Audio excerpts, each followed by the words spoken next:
ਗੁਰਬਾਣੀ ਦੇ ਘਰ ਦੇ ਵਿਧਾਨ ਅਨੁਸਾਰ ਜਿਹੜੇ ਸ਼ਬਦ ਘਰ ਦੇ ਕਿਸੇ ਵਿਸ਼ੇਸ਼ ਪ੍ਰਕਾਰ ਹੇਠ ਦਰਜ ਹੁੰਦੇ ਹਨ, ਉਹਨਾਂ ਸ਼ਬਦਾਂ ਦੇ ਉਪਦੇਸ਼ਾਂ ਵਿੱਚ ਘਰਾਂ ਦੀ ਗਿਣਤੀ ਉਸੇ ਸਿਰਲੇਖ ਵਾਲੇ ਵਿਸ਼ੇਸ਼ ਪ੍ਰਕਾਰ ਅਨੁਸਾਰ ਹੀ ਹੁੰਦੀ ਹੈ।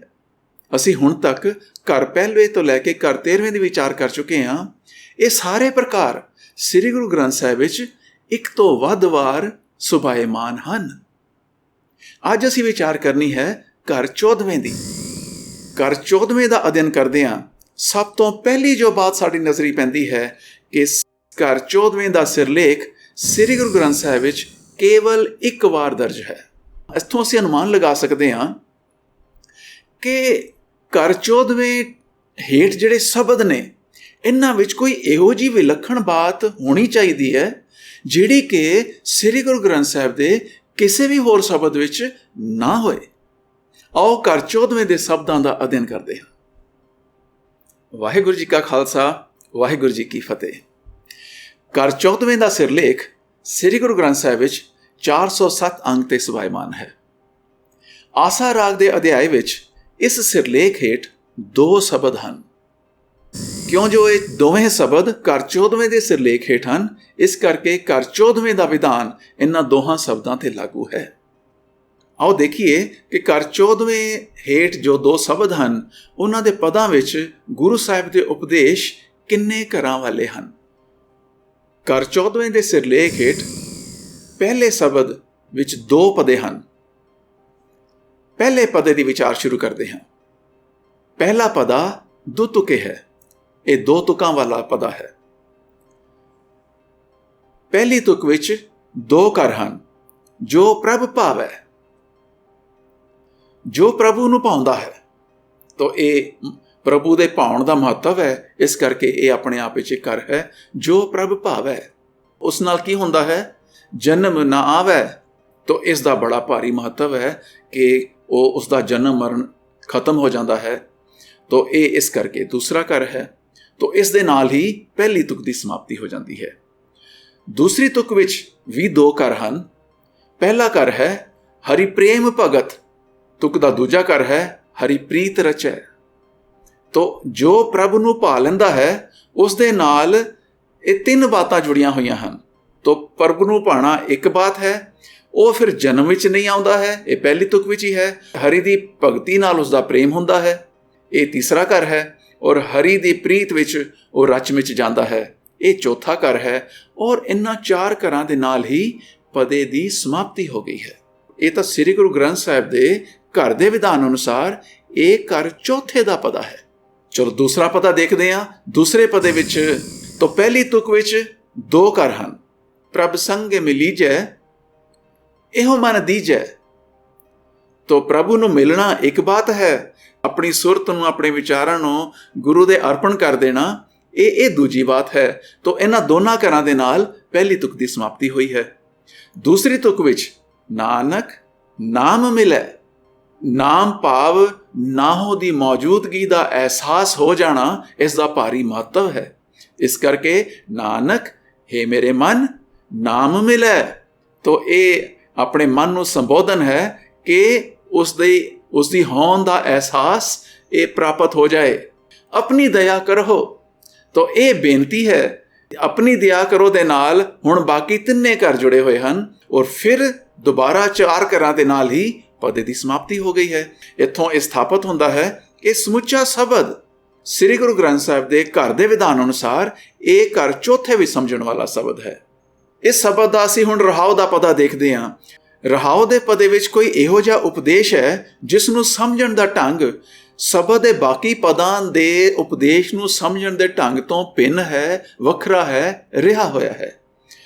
ਹੁਣ ਕਿਉਂ ਜੋ ਬਾਕੀ ਸਾਰੇ ਸ਼ਬਦ ਦੇ ਉਪਦੇਸ਼ਾਂ ਨੂੰ ਤਾਂ ਅਸੀਂ ਸਮਝ ਰਹੇ ਹਾਂ ਘਰ 4ਥੇ ਵਿੱਚ, ਇਹ ਵਾਲਾ ਉਪਦੇਸ਼ ਕੋਈ ਇਹੋ ਜਿਹਾ ਹੈ ਜਿਸ ਨੂੰ ਘਰ 4ਥੇ ਵਿੱਚ ਨਹੀਂ ਸਮਝਿਆ ਜਾ ਸਕਦਾ ਹੈ। ਇਹਨੂੰ ਸਮਝਣ ਦਾ ਢੰਗ ਘਰ 4ਥੇ ਤੋਂ ਭਿੰਨ ਹੈ, ਘਰ 4ਥੇ ਤੋਂ ਵੱਖਰਾ ਹੈ ਤੇ ਘਰ 4ਥੇ ਤੋਂ ਰਿਹਾ ਹੋਇਆ ਹੈ।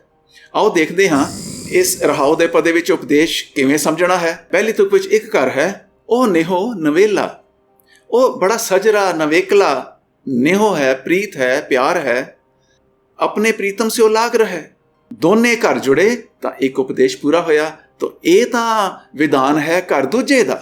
2 ਤੁਕਾਂ ਵਿੱਚ 2 ਘਰ ਜੁੜੇ ਤੇ ਉਪਦੇਸ਼ ਇੱਕ ਪੂਰਾ ਹੋਇਆ। ਇਸ ਨੂੰ ਘਰ ਚੌਥੇ ਵਾਂਗ ਨਹੀਂ ਸਮਝਣਾ ਹੈ। ਇਸ ਕਰਕੇ ਗੁਰੂ ਸਾਹਿਬ ਨੇ ਅਜਿਹੇ ਉਪਦੇਸ਼ ਵਾਲੇ ਪਦੇ ਨੂੰ ਸ਼ਬਦ ਦਾ ਰਹਾਉ ਦਾ ਪਦਾ ਕਿਹਾ ਹੈ। ਜਦੋਂ ਅਸੀਂ ਘਰ 14ਵੇਂ ਦੇ ਸ਼ਬਦਾਂ ਦੀ ਵਿਚਾਰ ਸ਼ੁਰੂ ਕੀਤੀ ਤਾਂ ਸਾਡੇ ਮਨ 'ਚ ਇਹ ਸੀ ਕਿ ਇਹ ਸ੍ਰੀ ਗੁਰੂ ਗ੍ਰੰਥ ਸਾਹਿਬ ਵਿੱਚ ਕੇਵਲ ਇੱਕੋ ਵਾਰ ਆਇਆ ਹੈ ਘਰ 14ਵਾਂ। ਇਹਨਾਂ ਸ਼ਬਦਾਂ ਵਿੱਚ ਕੁਝ ਇਹੋ ਜਿਹਾ ਵਿਲੱਖਣ ਹੋਣਾ ਚਾਹੀਦਾ ਸੀ ਜਿਹੜਾ ਕਿ ਕਿਸੇ ਹੋਰ ਸ਼ਬਦ ਵਿੱਚ ਨਾ ਹੋਏ। ਪਰ ਇਹ ਤਾਂ ਘਰ ਚੌਥਾ ਜੋ ਸ੍ਰੀ ਗੁਰੂ ਗ੍ਰੰਥ ਸਾਹਿਬ ਵਿੱਚ ਬਾਰੰਬਾਰ ਆਇਆ ਹੈ। ਇੱਕ ਵਾਰੀ ਫਿਰ ਝਾਤ ਮਾਰੀਏ, ਜਦੋਂ ਗੁਰੂ ਸਾਹਿਬ ਨੇ ਆਪਣੇ ਕਰ ਕਮਲਾਂ ਨਾਲ ਘਰ ਚੌਥਾ ਲਿਖਿਆ ਹੈ, ਉਹ ਘਰ ਚੌਥੇ ਵਾਲਾ ਕੋਈ ਸ਼ਬਦ ਜਿਹੜਾ ਕਿ 2-2 ਤੁਕਾਂ ਵਾਲੇ ਪਦੇ ਹੋਣ। ਇੱਕ ਵਾਰ ਦੁਬਾਰਾ ਉਹ ਘਰ ਚੌਥੇ ਵਾਲਾ ਸ਼ਬਦ ਦੇਖਦੇ ਹਾਂ। ਤੋ ਇਹ ਗੁਜਰੀ ਮਹਲਾ 5ਵਾਂ ਘਰ ਚੌਥਾ ਚੌਪਦੇ ਏਕ ਓਂਕਾਰ ਸਤਿਗੁਰ ਪ੍ਰਸਾਦ। ਗੁਰੂ ਸਾਹਿਬ ਨੇ ਇਸ ਨੂੰ ਘਰ ਚੌਥਾ ਲਿਖਿਆ ਹੈ।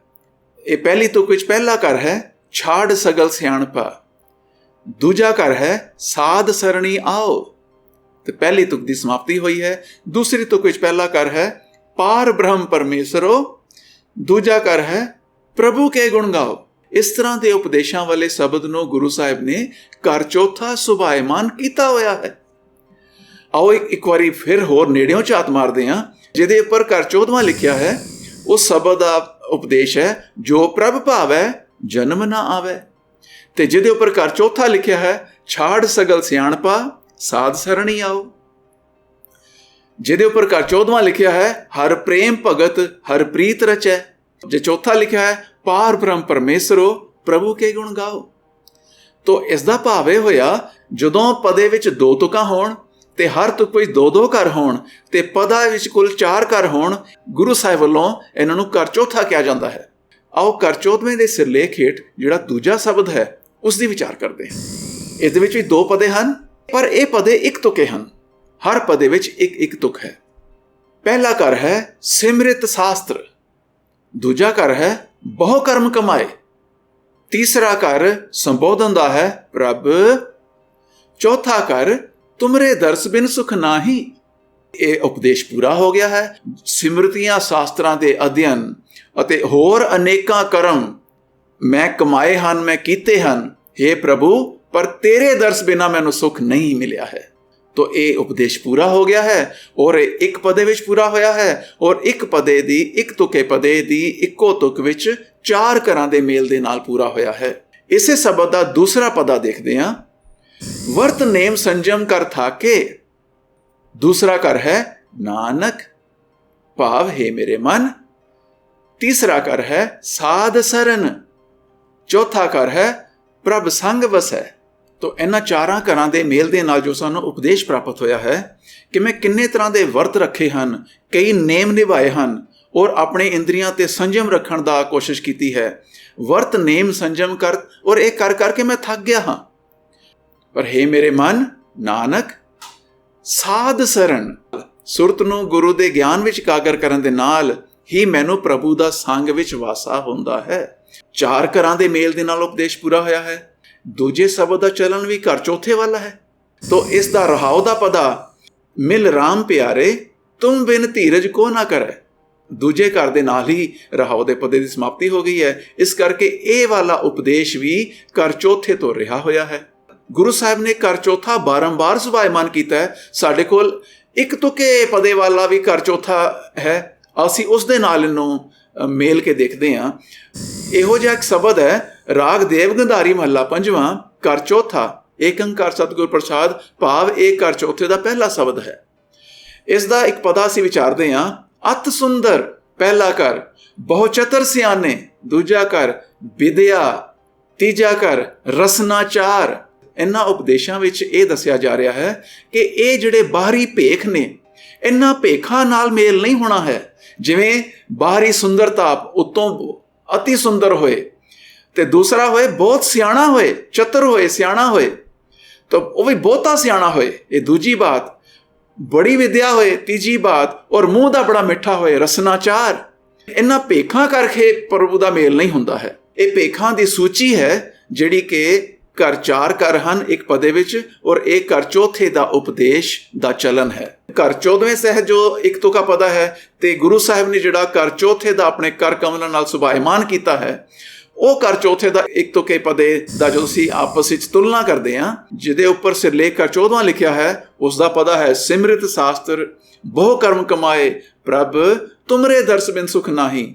ਜਿਹੜਾ ਕਰ ਚੌਥੇ ਦੇ ਸਿਰਲੇਖ ਤਹਿਤ ਇੱਕ ਤੁਕੇ ਪਦਾ ਹੈ ਅਤ ਸੁੰਦਰ ਬਹੁ ਚਤਰ ਸਿਆਣੇ ਵਿਦਿਆ ਰਸਨਾਚਾਰ। ਇੱਥੋਂ ਇਹ ਪ੍ਰਤੀਤ ਹੁੰਦਾ ਹੈ ਕਿ ਇਹ ਜੋ ਕਰ ਚੌਥੇ ਦਾ ਸਥਾਪਿਤ ਵਿਧਾਨ ਹੈ, ਜੋ ਗੁਰੂ ਸਾਹਿਬ ਨੇ ਬਾਰੰਬਾਰ ਲਿਖਿਆ ਹੈ, ਤੇ ਉਹਨਾਂ ਦੇ ਹਰ ਕਰ ਚੌਥੇ ਦੇ ਸ਼ਬਦ ਦੇ ਪਦੇ ਵਿੱਚ ਭਾਵੇਂ ਪਦਾ ਇੱਕ ਤੁਕੇ ਹੋਏ, ਦੋ ਤੁਕੇ ਹੋਏ, ਤਿੰਨ ਤੁਕੇ ਹੋਏ ਜਾਂ ਚਾਰ ਤੁਕੇ ਹੋਏ, ਉਹਨਾਂ ਵਿੱਚ ਚਾਰ ਚਾਰ ਕਰਾਂ ਦੇ ਨਾਲ ਸਾਰੇ ਉਪਦੇਸ਼ ਪੂਰੇ ਹੋ ਰਹੇ ਹਨ। ਇਸੇ ਤਰ੍ਹਾਂ ਇਹ ਕਰ 14ਵੇਂ ਦੇ ਦੋਨੇ ਸ਼ਬਦ ਦੋ ਤੁਕੇ ਵੀ ਤੇ ਇੱਕ ਤੁਕੇ ਵੀ, ਇਹ ਦੋਨੇ ਸ਼ਬਦਾਂ ਵਿੱਚ ਉਪਦੇਸ਼ ਕਰ ਚੌਥੇ ਅਨੁਸਾਰ ਪੂਰੇ ਹੋ ਰਹੇ। ਜਿਹੜਾ ਸਿਰਲੇਖ ਕਰ 14ਵਾਂ ਹੈ, ਇਹਦੇ ਨੀਚੇ ਦੋਨੇ ਸ਼ਬਦ ਜੋ ਹਨ ਉਹ ਕਰ ਚੌਥੇ ਅਨੁਸਾਰ ਸਮਝਣੇ ਹਨ। ਤਾਂ ਇਹ ਚੌਥੇ ਦਾ 14ਵੇਂ ਵਿੱਚ ਜਿਹੜਾ ਏਕੇ ਦਾ ਫਰਕ ਹੈ, ਥੋੜੀ ਜਿਹੀ ਪਿੱਛੇ ਝਾਤ ਮਾਰ ਕੇ ਦੇਖੀਏ ਕਿ ਕਿੱਥੋਂ ਤੋਂ ਇਹ ਵਾਲਾ ਫਰਕ ਚੱਲ ਰਿਹਾ ਹੈ।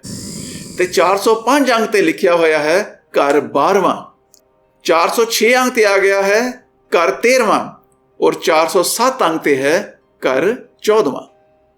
ਅਸੀਂ ਸ਼ੁਰੂ ਕਰਦੇ ਹਾਂ 407 ਅੰਕ ਤੋਂ। ਕਰ 14ਵੇਂ ਦੇ ਦੋ ਸ਼ਬਦ ਅਸੀਂ ਦੇਖੇ ਹਨ, ਤੋ ਇਹਨਾਂ ਦੋ ਸ਼ਬਦਾਂ ਦੇ ਉਪਦੇਸ਼ ਅਸੀਂ ਜਿਹੜੇ ਵਿਚਾਰੇ ਹਨ, ਇਹ ਦੋਵੇਂ ਸ਼ਬਦ ਕਰ ਚੌਥੇ ਵਿੱਚ ਹਨ। ਤੇ ਹੁਣ ਇੱਥੇ ਇੱਕ ਮਹੱਤਵਪੂਰਨ ਇੱਕ ਜੋ ਸਾਡੀ ਬਾਰੀਕ ਸਾਨੂੰ ਨਜ਼ਰੀ ਪੈ ਰਹੀ ਹੈ ਕਿ ਕਰ 14ਵੇਂ ਤੇ ਕਰ ਚੌਥੇ ਵਿੱਚ ਏਕੇ ਦਾ ਅੰਤਰ ਹੈ। ਤੇ ਸ਼ਬਦ ਜਿਹੜੇ ਸਿਰਲੇਖ ਵਿੱਚ ਕਰ 14ਵਾਂ ਹੈ, ਦੋਵੇਂ ਸ਼ਬਦ ਕਰ ਚੌਥੇ ਵਿੱਚ ਹਨ। ਤੋ ਇੱਕ ਹੁਣ ਅੰਗ ਪਿੱਛੇ ਆਉਂਦੇ ਹਾਂ 406 ਅੰਗ ਤੇ। 406 ਅੰਗ ਤੇ ਸ਼ਬਦ ਦੇ ਸਿਰਲੇਖ ਵਿੱਚ ਹੈ ਕਰ 13ਵਾਂ। ਇਸ ਕਰ 13ਵੇਂ ਤਹਿਤ 9 ਸ਼ਬਦ ਹਨ। ਇਹਨਾਂ 9 ਸ਼ਬਦਾਂ ਦੇ ਸਾਰੇ ਉਪਦੇਸ਼ 3-3 ਘਰਾਂ ਵਾਲੇ ਹਨ। ਇਹ ਇਸ ਦੀ ਵਿਸਥਾਰਤ ਵਿਚਾਰ ਕਰ 13ਵੇਂ ਦੀ ਵੀਡੀਓ ਵਿੱਚ ਦਰਜ ਕੀਤੀ ਹੋਈ ਹੈ। ਤੇ ਜਿਨ੍ਹਾਂ ਨੇ ਵੀਡੀਓ ਨਹੀਂ ਦੇਖੀ, ਉਹ ਇਸ ਵੀਡੀਓ ਦੀ ਡਿਸਕ੍ਰਿਪਸ਼ਨ ਵਿੱਚ ਵੀ ਕਰ 13ਵੇਂ ਦੀ ਵੀਡੀਓ ਨੂੰ ਦਰਜ ਕੀਤਾ ਹੋਇਆ ਹੈ ਕਿ ਜਿਵੇਂ ਕਰ ਚੌਥੇ ਤੇ 14ਵੇਂ ਵਿੱਚ ਏਕੇ ਦਾ ਅੰਤਰ ਹੈ, ਉਵੇਂ ਹੀ ਕਰ 13ਵੇਂ ਤੇ ਕਰ ਤੀਜੇ ਵਿੱਚ ਫਿਰ ਮੁੜ ਕੇ ਏਕੇ ਦਾ ਅੰਤਰ ਫਿਰ ਖੜਾ ਹੋ ਗਿਆ ਹੈ। ਅਸੀਂ ਹੁਣ ਇੱਕ ਅੰਗ ਹੋਰ ਪਿੱਛੇ ਦੇਖੀਏ। 405 ਅੰਗ ਤੇ ਕਰ 12ਵਾਂ ਦਰਜ ਹੈ। ਇਸ ਕਰ 12ਵੇਂ ਤਹਿਤ 5 ਸ਼ਬਦ ਹਨ। ਇਹ ਹੁਣ ਦੇਖਣ ਵਾਲੀ ਬਾਤ ਇਹ ਹੈ ਕਿ ਜਿਵੇਂ ਕਰ 14ਵੇਂ ਦੇ ਸਿਰਲੇਖ ਤਹਿਤ 2 ਸ਼ਬਦ ਹਨ, ਉਹ ਦੋਵੇਂ ਸ਼ਬਦ ਕਰ ਚੌਥੇ ਵਿੱਚ ਹਨ। ਜਿਵੇਂ ਕਰ 13ਵੇਂ ਦੇ ਸਿਰਲੇਖ ਤਹਿਤ 9 ਸ਼ਬਦ ਹਨ ਤੇ 9 ਦੇ 9 ਸ਼ਬਦ ਕਰ ਤੀਜੇ ਵਿੱਚ ਹਨ। ਕੀ ਕਰ 12ਵੇਂ ਦੇ ਸਿਰਲੇਖ ਤਹਿਤ ਸ਼ਬਦ ਕਿਤੇ ਕਰ ਦੂਜੇ ਵਿੱਚ ਤਾਂ ਨਹੀਂ ਹਨ? ਕਰ 12ਵੇਂ ਤਹਿਤ 5 ਸ਼ਬਦ ਹਨ। ਆਓ ਇਹਨੇ 5 ਸ਼ਬਦਾਂ ਦਾ ਅਧਿਐਨ ਕਰੀਏ। ਸ਼ਬਦਾਂ ਦੇ ਸਾਰੇ ਪਦੇ ਸਲਾਈਡਾਂ ਵਿੱਚ ਦਰਜ ਹਨ। ਅਸੀਂ ਵੀਡੀਓ ਦੇ ਲੰਬਾਈ ਨੂੰ ਥੋੜਾ ਸੀਮਤ ਕਰਨ ਲਈ ਹਰ ਸ਼ਬਦ ਦਾ ਇੱਕ ਪਦਾ ਵਿਚਾਰ ਲੈਂਦੇ ਹਾਂ। ਪਹਿਲੇ ਸ਼ਬਦ ਦਾ ਪਹਿਲਾ ਪਦਾ ਹੈ ਤਿਆਗ ਸਗਲ ਸਿਆਣਪਾ ਭਜ ਪਾਰ ਬ੍ਰਹਮ ਨਿਰੰਕਾਰ। ਭਾਵ ਸਾਰੀਆਂ ਸਿਆਣਪਾਂ ਛੱਡ ਕੇ ਕੇਵਲ ਉਸ ਪਾਰ ਬ੍ਰਹਮ ਨਿਰੰਕਾਰ ਨੂੰ ਹੀ ਬੁੱਝਣਾ ਚਾਹੀਦਾ ਹੈ। ਇਹ ਇੱਕ ਘਰ ਹੋਇਆ ਹੈ। ਦੂਸਰੀ ਤੁਕ ਵਿੱਚ ਇੱਕ ਹੋਰ ਘਰ ਹੈ। ਏਕ ਸਾਚੇ ਨਾਮ ਬਾਝੋ ਸਗਲ ਦਿਸੈ ਛਾਰ। ਉਹ ਜਿਹੜੀ ਸਗਲ ਸਿਆਣਪਾ ਹੈ, ਉਹ ਸਾਰਾ ਕੁਝ ਸਗਲ ਸਵਾ ਵਰਗਾ ਹੈ। ਉਸ ਦੀ ਤੰਦ ਸਗਲ ਦੀ ਅਤੇ ਜੁੜੀ ਹੋਈ ਹੈ। ਤਾਂ ਦੂਸਰੀ ਤੁਕ ਕੋਈ ਦੂਜਾ ਘਰ ਜੁੜ ਕੇ ਇਹ ਉਪਦੇਸ਼ ਹੁਣ ਪੂਰਾ ਹੋ ਰਿਹਾ ਹੈ। ਜਦੋਂ 2 ਤੁਕਾਂ ਵਿੱਚ 2 ਘਰ ਜੁੜ ਕੇ ਇੱਕ ਉਪਦੇਸ਼ ਪੂਰਾ ਹੁੰਦਾ ਹੈ, ਇਹ ਤਾਂ ਹੁੰਦਾ ਹੈ ਘਰ ਦੂਜਾ। ਇਸ ਸ਼ਬਦ ਦਾ ਰਹਾਉ ਦਾ ਪਤਾ ਘਰ ਦੂਜੇ ਤੋਂ ਰਿਹਾ ਹੋਇਆ ਘਰ ਤੀਜੇ ਵਿੱਚ ਹੈ। ਪਹਿਲਾ ਸ਼ਬਦ ਤਾਂ ਘਰ ਦੂਜੇ ਵਿੱਚ ਹੈ। ਦੂਜੇ ਸ਼ਬਦ ਦਾ ਪਹਿਲਾ ਪਦਾ ਹੈ ਜਿਉ ਮਨ ਤਨ ਪ੍ਰਾਨ ਪ੍ਰਭ ਕੇ ਦੀਏ ਸਭ ਰਸ ਭੋਗ। ਤੋ ਇਹ ਪ੍ਰਭੂ ਦੇ ਦਿੱਤੇ ਹੋਏ ਨੇ। ਮੈਨੂੰ ਕੀ ਦਿੱਤੇ ਹੋਏ ਨੇ? ਮੇਰਾ ਜੀ, ਮੇਰਾ ਮਨ, ਮੇਰਾ ਤਨ, ਮੇਰੇ ਪ੍ਰਾਣ, ਜਿਹੜੇ ਰਸ ਮਾਣਦਾ ਹਾਂ, ਭੋਗਦਾ ਹਾਂ, ਇਹ ਸਾਰਾ ਕੁਝ ਮੈਨੂੰ ਪ੍ਰਭੂ ਦਾ ਦਿੱਤਾ ਹੋਇਆ ਹੈ। ਦੂਸਰੀ ਤੁਕ ਵਿੱਚ ਇੱਕ ਹੋਰ ਘਰ ਹੈ ਜਿਸ ਨੇ ਇਸ ਨਾਲ ਜੁੜਨਾ ਹੈ। ਦੀਨ ਬੰਦਪ ਜੀਏ ਦਾਤਾ। ਜਿਹੜਾ ਪ੍ਰਭੂ ਨੇ ਜੋ ਦਿੱਤਾ ਹੋਇਆ ਹੈ, ਉਸ ਨੂੰ ਦੂਸਰੀ ਤੁਕ ਵਿੱਚ ਦੂਜੇ ਘਰ ਵਿੱਚ ਦਾਤਾ ਕਿਹਾ ਹੈ। ਉਹ ਦਾਤਾ ਦੇਵਣ ਵਾਲਾ ਹੈ ਜਿਸ ਨੇ ਦਿੱਤੇ ਨੇ। ਤੋ ਦੀਨ ਬੰਦਪ ਜੀਏ ਦਾਤਾ ਸਰਣ ਰਾਖਣ ਜੋਗ। ਤੋ ਇਸ ਦੇ ਨਾਲ ਇਹ ਦੋਨੇ ਘਰ ਜੁੜੇ ਤਾਂ ਇੱਕ ਉਪਦੇਸ਼ ਬਣਿਆ ਜਦੋਂ ਗੁਰਬਾਣੀ ਵਿੱਚ ਗੁਰੂ ਸਾਹਿਬ ਦੇ ਉਪਦੇਸ਼ ਨੂੰ ਦੋ ਘਰਾਂ ਦੇ ਮੇਲ ਦੇ ਨਾਲ ਸਮਝਿਆ ਜਾਂਦਾ ਹੈ ਤਾਂ ਇਸ ਉਪਦੇਸ਼ ਨੂੰ ਘਰ ਦੂਜੇ ਵਿੱਚ ਸਮਝਿਆ ਜਾਂਦਾ ਹੈ। ਦੂਜੇ ਸ਼ਬਦ ਦਾ ਰਹਾਉ ਦਾ ਪਦਾ ਵੀ ਤਿੰਨ ਘਰਾਂ ਦੇ ਨਾਲ ਘਰ ਤੀਜੇ ਵਿੱਚ ਹੈ, ਔਰ ਤੀਜੇ ਸ਼ਬਦ ਦਾ ਇੱਕ ਪਦਾ ਅਸੀਂ ਵਿਚਾਰਦੇ ਹਾਂ। ਦੋਹਾਂ ਘਰਾਂ ਵਿੱਚ ਪ੍ਰਭੂ ਪਰਮਾਤਮਾ ਦਾ ਜ਼ਿਕਰ ਹੈ। ਤਾਂ ਪਹਿਲੀ ਤੁਕ ਵਿੱਚ ਹੈ ਕਰਨ ਕਾਰਨ ਸਮਰੱਥ ਸੋ ਪ੍ਰਭ ਜੀਅ ਦਾਤਾ ਆਪ। ਦੂਸਰੀ ਤੁਕ ਵਿੱਚ ਤਿਆਗ ਸਗਲ ਸਿਆਣਪਾ ਆਠ ਪਹਿਰ ਪ੍ਰਭ ਜਾਪ। ਉਸੇ ਪ੍ਰਭ ਨੂੰ ਜੋ ਕਰਨ ਕਾਰਨ ਸਮਰੱਥ ਹੈ, ਜੋ ਜੀਅ ਦਾਤਾ ਹੈ। ਇਸ ਕਰਕੇ ਦੋਵੇਂ ਘਰ ਜੁੜੇ ਤੇ ਇੱਕ ਉਪਦੇਸ਼ ਪੂਰਾ ਹੋਇਆ। ਤਾਂ ਇਹ ਚਲਨ ਘਰ ਦੂਜੇ ਦਾ ਹੈ। ਇਸ ਅਨੁਸਾਰ ਇਹੋ ਜਿਹੇ ਉਪਦੇਸ਼ਾਂ ਵਾਲਾ ਤੀਜਾ ਸ਼ਬਦ ਵੀ ਘਰ ਦੂਜੇ ਵਿੱਚ ਹੈ। ਤੀਜੇ ਸ਼ਬਦ ਦੇ ਰਹਾਉ ਦੇ ਪਦੇ ਦਾ ਉਪਦੇਸ਼ ਘਰ ਦੂਜੇ ਤੋਂ ਰਿਹਾ ਹੋਇਆ ਘਰ ਤੀਜੇ ਵਿੱਚ ਹੈ। ਚੌਥੇ ਸ਼ਬਦ ਦਾ ਇੱਕ ਪਦਾ ਵਿਚਾਰਦੇ ਹਾਂ। ਸੁਣ ਸੁਣ ਨਾਮ ਤੁਮਾਰਾ ਪ੍ਰੀਤਮ ਪ੍ਰਭ ਵੇਖਣ ਕਾ ਚਾਓ। ਪ੍ਰੀਤਮ ਨੂੰ ਪਿਆਰ ਭਰੀ ਅਰਜ਼ੋਈ ਦੀ ਸ਼ੁਰੂਆਤ ਹੈ, ਹਾਲੇ ਅਰਜ਼ੋਈ ਚੱਲ ਰਹੀ ਹੈ। ਦੂਜੀ ਤੋਂ ਕੋਈ ਦੂਜਾ ਘਰ ਹੈ। ਦਇਆ ਕਰ ਹੋ ਕਿਰਮ ਆਪਣੇ ਕੋ ਇਹ ਹੈ ਮਨੋਰਥ ਸਵਾਬ। ਤਾਂ ਇਉਂ ਦੋਨੇ ਘਰ ਮਿਲ ਕੇ ਇੱਕ ਉਪਦੇਸ਼ ਪੂਰਾ ਹੁੰਦਾ ਹੈ। ਸੁਣ ਸੁਣ ਨਾਮ ਤੁਮਾਰਾ ਪ੍ਰੀਤਮ ਪ੍ਰਭ ਵੇਖਣ ਕਾ ਚਾਓ, ਦਇਆ ਕਰ ਹੋ ਕਿਰਮ ਆਪਣੇ ਕੋ ਇਹ ਹੈ ਮਨੋਰਥ ਸਵਾਬ। ਤਾਂ ਚੌਥੇ ਸ਼ਬਦ ਦਾ ਰਹਾਉ ਦਾ ਪਦਾ ਵੀ ਘਰ ਦੂਜੇ ਤੋਂ ਰਿਹਾ ਹੋਇਆ ਘਰ ਤੀਜੇ ਵਿੱਚ ਹੈ। ਔਰ ਆਖਰੀ ਜੋ ਪੰਜਵਾਂ ਸ਼ਬਦ ਹੈ, ਇਸ ਦਾ ਇੱਕ ਪਦਾ ਵਿਚਾਰਦੇ ਹਾਂ। ਸਤਜੁਗ ਤ੍ਰੇਤਾ ਦੁਆਪਰ ਭਣੀਐ ਕਲਯੁਗ ਉੱਤਮੋ ਜੁਗਾ ਮਾਹੇ।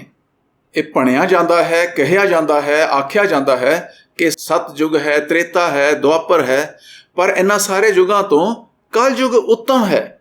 ਇਹ ਉੱਤਮ ਕਿਉਂ ਹੈ? ਇਸ ਦੀ ਬਾਤ ਦੂਜੇ ਘਰ 'ਚ ਹੈ। ਇਹ ਕਰ ਕਰੇ ਸੋ ਇਹ ਕਰ ਪਾਏ, ਜੈ ਜੇਹਾ ਬੀਜੈ ਸੋ ਲੁਣੈ। ਜਿਹੋ ਜਿਹਾ ਕਾਰਜ ਕੋਈ ਕਰੇਗਾ ਉਹੋ ਜਿਹਾ ਉਸਨੂੰ ਉਸਦਾ ਫਲ ਭੁਗਤਣਾ ਪਏਗਾ। ਕਿਸੇ ਦੇ ਕਹਿਣ ਦੇ ਨਾਲ, ਕਿਸੇ ਦੇ ਕਰਨ ਨਾਲ ਕੋਈ ਪਾਪੀ ਨਹੀਂ ਹੋ ਜਾਂਦਾ ਤੇ ਕਿਸੇ ਦੇ ਕਰਨ ਨਾਲ ਕੋਈ ਪੁੰਨੀ ਨਹੀਂ ਹੋ ਜਾਂਦਾ। ਉਹ ਪਾਪੀ ਪੁੰਨੀ ਆਪਣੇ ਕਰਮਾਂ ਕਰਕੇ ਉਸਨੇ ਆਪ ਹੋਣਾ ਹੈ।